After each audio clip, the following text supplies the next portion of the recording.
भाऊ मला सांगा, आज आंदोलन गेलं महावितरण कंपनीवर, काय मागणी आहे तुमचं, काय नाव? 2 महिन्यापासून हे जे महावितरणचा जो लपंडाव चालू आहे त्याच्या विरोधामध्ये जालना शहरातील मोठ्या संख्येनं ज्येष्ठ मंडळी, नागरिक, माता बहिणी आणि सर्व इथं उपस्थित आहे. आणि आता एक 2 दिवसापूर्वी जे आपले आमदार आहे, आमदार मोदयांनी आता मीटिंग घेतली त्यांची. ती मीटिंग घेतल्यानंतर सुद्धा की त्यांनी त्या आमदाराचंही मानलं नाही की बाबा 48 तासाला आम्ही पूर्ण सुरळीत करू असं सांगितलं होतं. तर त्या आमदारालाही मोजत नाही. त्याच्यानंतर कलेक्टर साहेबांनाही एकदा त्यांना सगळ्यांना मीटिंग घेतली. कलेक्टर साहेबांसमोर नागरिकांनी तिथं समस्या मांडल्या. कलेक्टर साहेबांनाही तिथल्या सगळ्या ज्या अधिकाऱ्यांना तिथं त्यांना विचारलं की बाबा हे कसं होईल सुरळीत लाईटची व्यवस्था, ते कलेक्टरला सुद्धा मोजत नाही. मग हे अधिकारी, महावितरण कंपनी आणि जे महावितरणचे जे कर्मचारी अधिकारी हे कलेक्टर साहेबांपेक्षाही मोठे झाले का, हा आमचा सवाल आहे. आणि ज्या लाईटीची जी अवस्था आहे, आमच्या लहानपणीपासून ज्या डिप्या होत्या आजही त्याच पद्धतीने ते डिप्याची अवस्था आहे. एवढी भयानक अवस्था झालेली आहे की त्या डिप्याला ना झाकण आहे ना काहीच नाहीये. कोणी येतं, कोणी वायर टाकतं, कोणी चाललं जातं. आणि त्या वायराची दुरावस्था एवढी भयानक झालेली आहे की आमच्या घरामध्ये 2 व्हीलर जरी जाताना असेल गल्लीमध्ये तर त्या वायर आमच्या अशा डोक्याला लागतात. अशा पद्धतीनं तिथं त्या लाईटीची व्यवस्था झालेली आहे. आणि थोडा जरी एमएससीबीच्या वतीने आता 15 दिवस देखभाल दुरुस्तीची कामे करण्यात आली. तुमच्या भागामध्ये अशी देखभाल दुरुस्तीची कामे झालीत का? आम्हाला तर पुढे दिसलं नाही. जे देखभाल दुरुस्ती पावसाळ्यापूर्वीचे जे नियोजन करतात ते पावसाळ्यापूर्वीचे पैसे तर त्यांनी खाऊन पण घेतले, पण ते अजूनही पावसाळ्यापूर्वीचं एकही काम तिथे झालेलं नाहीये. मी ते सगळे फोटोज आणि सगळे व्हिडिओ सोबत घेऊन आलेलो आहे की ते पावसाळ्यापूर्वीचं जे काम आहे, जे झाडं कटिंग व्हायला पाहिजे, तायरावरचे हे सगळं व्हायला पाहिजे, ते आजही कुठल्याच पद्धतीनं झालेलं नाहीये. त्यामुळे हा सगळा जनतेचा रोष आहे आणि तो रोष व्यक्त करण्यासाठी आम्ही आज इथं सगळे रस्त्यावरती उतरलेलो आहे त्या महावितरणवरती. आणि आज आम्ही त्यांच्याकडनं पूर्ण ज्या नवीन डिप्या आणि त्याच्यानंतर जे वायरिंगची व्यवस्था, रोडाच्या मध्ये आलेले ते पोल असतील महावितरणचे, ते सगळ्यात पहिले ते हटवण्यात यावे. आणि ज्या डिप्याच्या ज्या दुरावस्था आहे त्या लवकरात लवकर त्या डिप्या नवीन तिथे आम्हाला बसवण्यात याव्या. याच्यासाठी आमचा हा आजचा मोर्चा आहे. तर या मोर्चाचा आमचा उद्देश असाच आहे की लवकरात लवकर इथं नागरिकांना, येणाऱ्या आता 4 महिन्यात पावसाळा आहे, पावसाचं समजा जरी आभाळ जरी आलं तर यांची लाईट लगेच चालली, म्हणजे सगळ्या जगानं प्रगती केली पण ही महावितरण अजूनही प्रगती केलेली नाहीये. तर मग मला यांचा सगळ्यात पहिले जाहीर निषेध करतो या महावितरणचा. कारण की ह्या लाईटीमुळे चोरीची समस्या वाढत आहे. त्याच्यानंतर जी डीम जाती येते, नागरिकांना त्याचा आर्थिक फटका बसत आहे की त्या या लाईटीमुळे अशी दुरवस्था करून टाकलेली आहे. मच्छर आणि आता 4 महिन्यानंतर डेंग्यूची साथही लागू शकते. त्याच्यामुळे या महावितरणवाल्यांनी जे झोपेचं सोंग घेतलेलं आहे ते लवकरात लवकर झोपेचं सोंग सोडण्यात यावं आणि लवकरात लवकर या सर्व नागरिकांना आणि सर्व आमच्या माता बहिणींना इथं न्याय देण्यात यावा, म्हणून आम्ही आज हा मोर्चा केलेला आहे. जय जिजाऊ, जय शिवराय. करण पाटील जाधव. होत आहे याचं नेमकं कारण काय आणि आपल्या वतीने काय नियोजन करण्यात येत आहे, कशा पद्धतीने करण्यात? आता शहरात मागील 5-6 दिवसापासून जो प्रॉब्लेम होता त्याच्यामध्ये आपण बरेच काम 5-6 दिवसात केलेलं आहे. ट्री कटिंग 11 kV 33 kV LTच्या लाईनवरती बऱ्याच प्रमाणात आपण शहरातले प्रॉब्लेम सॉल्व्ह केलेले आहेत. आज शंकरनगर, संजयनगर, मिल्लतनगर आणि निळकंठनगर या भागातील जे लोक होती त्यांनी निवेदन देण्यासाठी आली होती. तर त्याच्यामध्ये मागच्या 4 दिवसाच्या पूर्वी एक आपल्याकडं निवेदन आलं होतं, मोर्चा आला होता आणि त्याच्या अगोदरच आपले कामं सुरू होते. सगळे एजन्सी, सगळ्या स्टाफ आपला लाईनवर आहे. त्याच्यामुळं बरेच कामं आपण केले होते मार्गी. पण काल आलेल्या 4-4:30 वाजता जो पाऊस आला, वारं पण जास्त होतं, झाडं पडण्याचे, पडझड होण्याचे प्रकार जास्त झाले. त्यामुळे थोडी नुकसान महावितरणची झालेली आहे.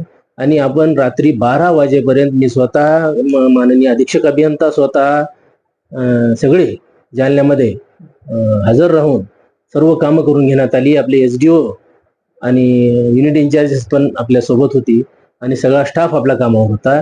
आणि रात्री 12 वाजेपर्यंत बरंच रिकवर आपण केलेलं आहे. जे मोठे मोठे झाडं पडलेली आहेत त्याच्यासाठी आपल्याला थोडा वेळ, थोडी LT वगैरेची कामं राहतात, अशा ह्याच्यामध्ये लागलीच ते होत नसतात. आज जास्तीत जास्त कामं ते कम्प्लीट होऊन जातील. त्याच्यामुळं कसल्याही पद्धतीचा आता जे प्री मान्सून मेंटेनन्सचा विषय आहे, आपण अगोदर पूर्ण काम केलेलं आहे ना. आपल्याकडे एजन्सी रेडी आहेत. आपल्याकडे कसल्याही कामासाठी मॅनपॉवर कमी नाही किंवा यंत्रणा कमी नाहीये. सगळ्या गोष्टी एकदम व्यवस्थित झाल्या होत्या. काल 4:30 पर्यंत सगळं रिकवर झालेलं होतं. पण पाऊस आल्यामुळं काय झालं की पाऊस आणि वारा, पाऊस आला तर काय होत नसतं, पण वारा आल्यामुळं काय झालं की मोठे मोठे झाडं जे पडले होते त्याला थोडं रिकवर व्हायला वेळ लागतोय, आणि त्यामुळं आज ते रिकवर होऊन जाईल, त्याच्यात काय अडचण येणार नाही. दुसरा विषय असा होता की असतंय की प्रत्येक ह्याच्यामध्ये काहीतरी म्हणजे रेग्युलरली सप्लाय बंद करतो कोणीतरी, बंद, असं बऱ्याच लोकांचं मत तिथं पडतंय. पण काही जर फॉल्ट झाला, कधी ह्या एरियात होतो कधी त्या एरियात होतो, लागलीच त्याला दुरुस्ती केली जाते. त्याच्यामुळे असं नाही आहे की 12 महिने सप्लाय इंटरप्शन्स असतो किंवा काय असतो. ज्या वेळेस ओव्हरलोडिंग होते, ओव्हरलोडिंग म्हणल्यानंतर काय, एकदाच सप्लाय गेला आणि थोड्या वेळात सगळेच लोड एकदाच आला, त्यावेळेस एखादी प्रॉब्लेम येतो, मग नंतर आपल्याला फ्यूज टाकावं लागतं आणि ती आपले फ्यूज कोलाफ्यूज मार्फत कामं केली जातात. त्यामुळे काही अडचण 12 महिन्याची विषय नाही. या 8-15 दिवसामध्ये पाऊस ही जरा लवकर आला.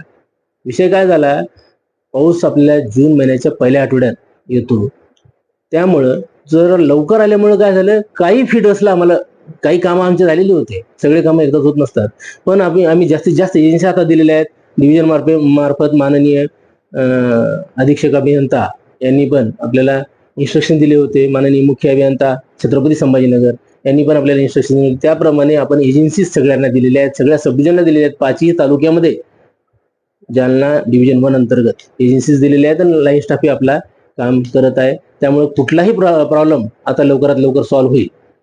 आता 15 मे पर्यंत देखभाल दुरुस्तीची कामं करण्यात आली. तर आपल्याला सांगता येईल का की जालना शहर आणि शहरामध्ये किती रुपयाची देखभाल दुरुस्तीची कामं झाली? नाही, असं काही डिटेल घेता येणार नाही.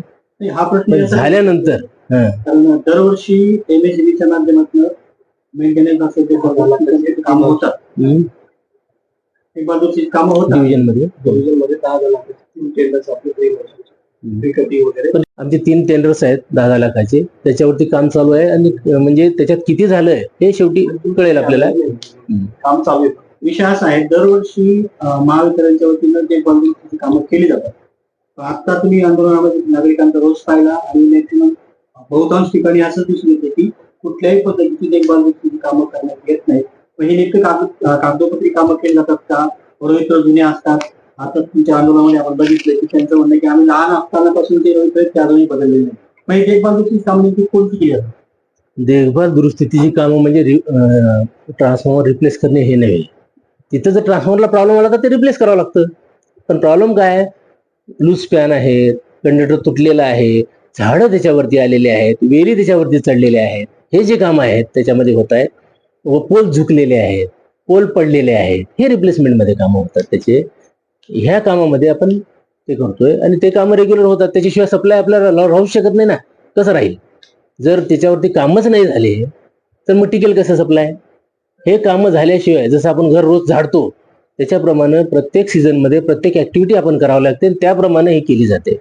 राहायला विषय काही, आम्हाला ज्या ट्रान्सफॉर्मरवर पर्टिक्युलर लोड पाहिजे त्याच्यापेक्षा जिथं जास्त लोड जात असतो त्या एरियामध्ये थोडे प्रॉब्लेम्स येतात आणि त्याच्यामध्ये आपल्याला जास्त लक्ष घालावं लागतं. 4-4 वेळेस माणसं तिथं पाठवावं लागतात, 4-4 वेळेस तिथं फ्यूज कॉल येत असतो.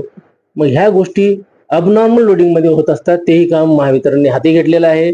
जिथं चोरी आहे तिथं पण महावितरण लक्ष ठेवून आहे आणि त्या एरियामध्ये नागरिकांनी पण सहकार्य करणं गरजेचं आहे की जे चोरी करतायत, ज्याच्यामुळं हे प्रॉब्लेम होत आहेत. जेवढे लोक आहेत तेवढ्या प्रकारचा ट्रान्सफॉर्मर आहे, ओव्हरलोडिंगचा विषय तिथं नाहीये. अलग लक्षात, जेवढा ट्रान्सफॉर्मर तिथे लागतो तेवढा ट्रान्सफॉर्मर तिथं दिलेला आहे. जर त्याच्यामध्ये पण काही अडचणी येत असतील तर महावितरण नक्कीच त्याच्यावरती ऍक्टिव्हिटी करणार आहे आणि तिथं ऍडिशनल ट्रान्सफॉर्मर टाकण्यात येईल आणि कामं होतील. शहरात मुख्य रस्ते